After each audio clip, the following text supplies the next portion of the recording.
Welcome to Luca is a Billionaire, where the only thing I invest in is your answers.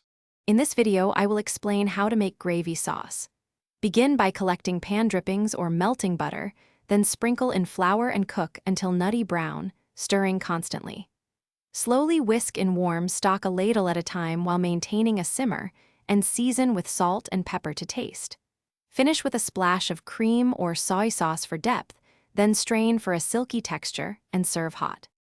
Choosing the right stock makes a big difference, so taste before you add salt.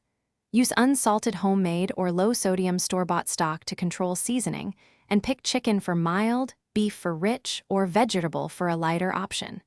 If you lack ready stock, dissolve bouillon in water using the package ratio, then adjust seasoning. Heat the liquid before adding to the roux to help it incorporate smoothly and prevent lumps.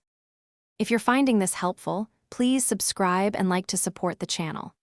Quick recommendation: read anywhere with the new Kindle Paperwhite, perfect for keeping recipes at your fingertips while you cook, with a glare-free screen and long battery life. It makes following multi-step recipes easier and keeps counters clutter-free. Check the description for the link and other deals. Now let's get back to the video. Texture is everything, so aim for a silky, clingy gravy that coats a spoon. Cook your roux until it reaches the color you want, longer for darker, nuttier flavor, but don't burn it. For gluten-free options, mix 1 tablespoon cornstarch with cold water and whisk into simmering liquid.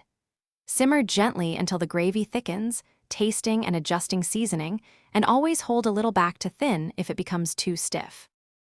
Thanks for watching and please subscribe. It's the best investment you'll ever make.